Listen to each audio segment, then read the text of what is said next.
Assalamualaikum dan salam sejahtera kepada Puan Wan Zalina binti Wandi dan para penonton. Kami dari Kumpulan 7 iaitu Home Group Melo ingin menerangkan tugasan yang bertajuk Kesan Pandemik COVID-19 kepada masyarakat dan sekolah. Bermula pada tahun 2019 sehingga kini, kita semua diuji dengan satu serangan virus yang dinamakan sebagai coronavirus atau virus COVID-19. Penyakit ini merupakan penyakit berjangkit yang disebabkan oleh virus SARS-CoV-2. Antara simptom virus ini ialah demam, batuk dan hilang dera bau serta rasa. Justru, kemunculan virus COVID-19 ini telah memberi beberapa kesan atau impak terhadap masyarakat seperti mereka perlu menjalani kehidupan normal baru dan menyesuaikan diri dengan keadaan semasa. Pihak kerajaan juga telah mengambil pelbagai inisiatif seperti menjalankan perintah kawalan berkurung dalam tempoh yang tertentu bagi mengelakkan penularan wabak COVID-19. Akibatnya, sektor seperti sektor pendidikan tidak dapat dijalankan seperti biasa. Perkara ini menyebabkan para pelajar dan guru tidak dapat menjalankan sesi pembelajaran secara bersemuka. Dengan itu, sesi pembelajaran secara maya boleh digunakan secara meluas di kalangan pelajar serta guru. Jika dilihat pada perspektif masyarakat pula, masyarakat seperti ibu bapa turut risau akan pendidikan anak-anak mereka yang tidak dapat belajar di sekolah seperti dahulu kala. Pihak sekolah pula sentiasa mencari jalan penyelesaian agar tiada pelajar mereka yang ketinggalan. Oleh hal yang demikian, terdapat beberapa isu yang dapat diperolehi berdasarkan kesan pandemik COVID-19 kepada masyarakat dan sekolah. Seterusnya, saya akan membentangkan tentang isu yang dihadapi. Antara isu yang dihadapi oleh masyarakat adalah pencapaian akademik pelajar yang semakin merudum dan menimbulkan kebimbangan ibu bapa. Yang keduanya ialah kesan kepada aspek fizikal dan mental pelajar. Isu yang dihadapi oleh sekolah ialah ketidaksediaan pihak sekolah dalam menjalani proses pengajaran dan pembelajaran PDP secara atas talian, dan yang keduanya adalah menjejaskan taksiran pembelajaran seperti UPSR, PT3, SPM dan juga STPM. Satu sekali.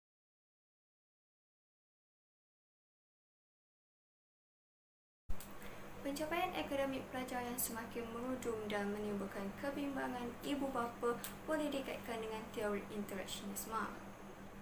Penggunaan gadget dalam proses pembelajaran dan pengajaran akan menyebabkan makna pendidikan berubah bagi setiap pelajar jika dibandingkan dengan sebelum pandemik COVID-19. Sebelum pandemik COVID-19, pelajar pergi ke sekolah untuk mendapatkan ilmu dan dapat memahami makna pendidikan dengan lebih baik. Namun, selepas pandemik, para pelajar tidak dapat menghadirkan diri ke sekolah dan perlu menggunakan gadget seperti tablet dan laptop untuk menghadiri kelas. Ini menyebabkan pelajar hilang minat untuk belajar disebabkan apa yang dipelajari tidak dapat difahami, seterusnya menyebabkan prestasi mereka terus merudum dan membimbangan kedua ibu bapa mereka. Kesan kepada aspek fizikal dan mental pelajar boleh dikaitkan dengan teori interaksionisme. Pembelajaran secara atas talian menyebabkan pelajar tidak dapat berinteraksi secara langsung dengan guru serta rakan-rakannya, yang mendorong mereka untuk hilang minat dan kurang semangat untuk belajar. Ada juga yang tidak selesa untuk meneruskan pembelajaran di rumah kerana persekitarannya yang tidak selesa, yang mengakibatkan mereka sukar untuk memberikan tumpuan sepenuhnya semasa mengikuti kelas ataupun semasa melakukan tugasan yang diberikan oleh guru. Selain itu, pelajar juga terikat dengan kerja di rumah seperti menjaga adik ataupun membersihkan rumah. Oleh itu, pembelajaran secara atas talian semasa pandemik COVID-19 ini telah memberi kesan kepada aspek fizikal dan mental para pelajar.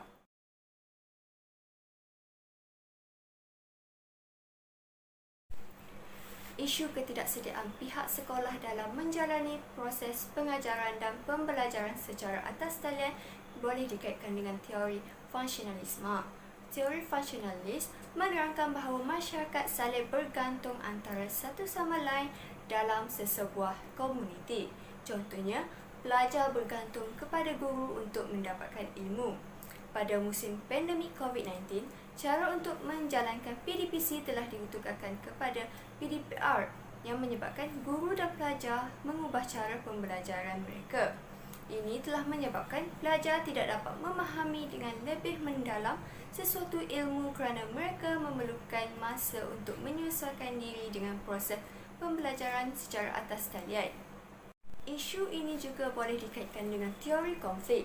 Teori konflik mengatakan bahawa pendidikan pada zaman COVID-19 telah didominasikan oleh golongan berkuasa ataupun bangsawan.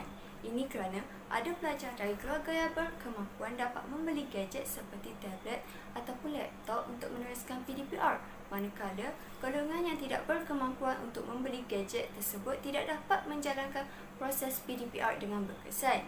Terbuktilah bahawa pendidikan pada pandemik COVID-19 itu berlangsung berdasarkan status pendapatan sesebuah keluarga.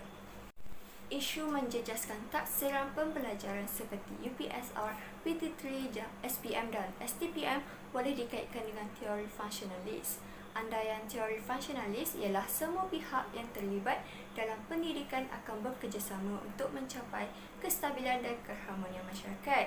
Hal ini dapat dilihat apabila semua pihak bersetuju bila Kementerian Pendidikan Malaysia menyatakan bahawa peperiksaan UPSR perlulah dibatalkan dan peperiksaan PT3 dibatalkan buat sementara, manakala peperiksaan SPM dan STPM perlu ditunda.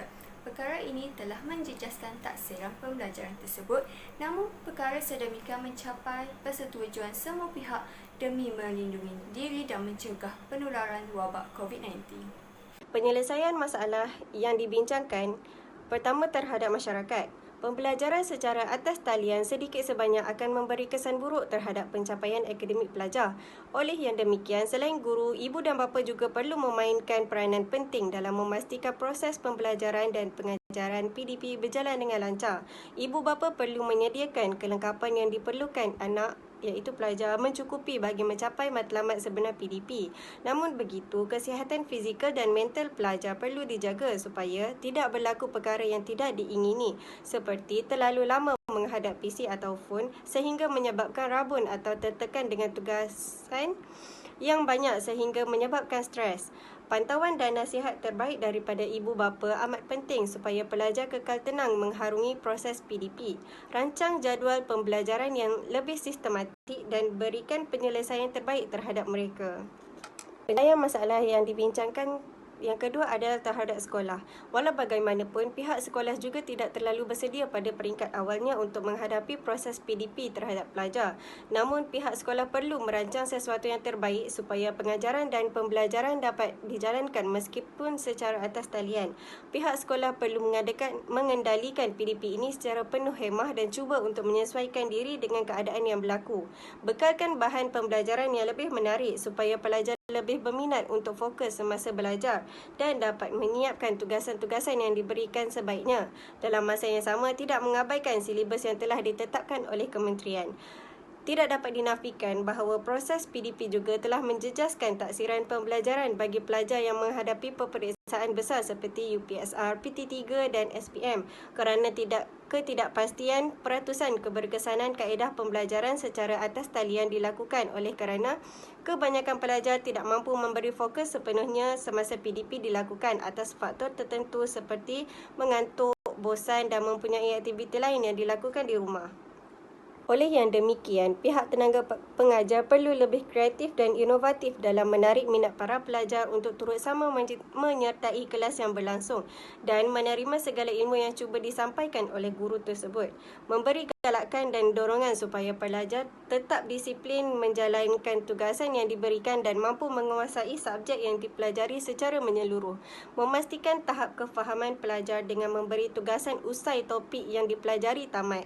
Selain itu, guru-guru juga harus lebih peka terhadap kehadiran pelajar ke kelas dan mengambil tahu sebab-sebab pelajar tidak hadir supaya pelajar tidak mengambil mudah terhadap kehadiran mereka sewaktu kelas berlangsung.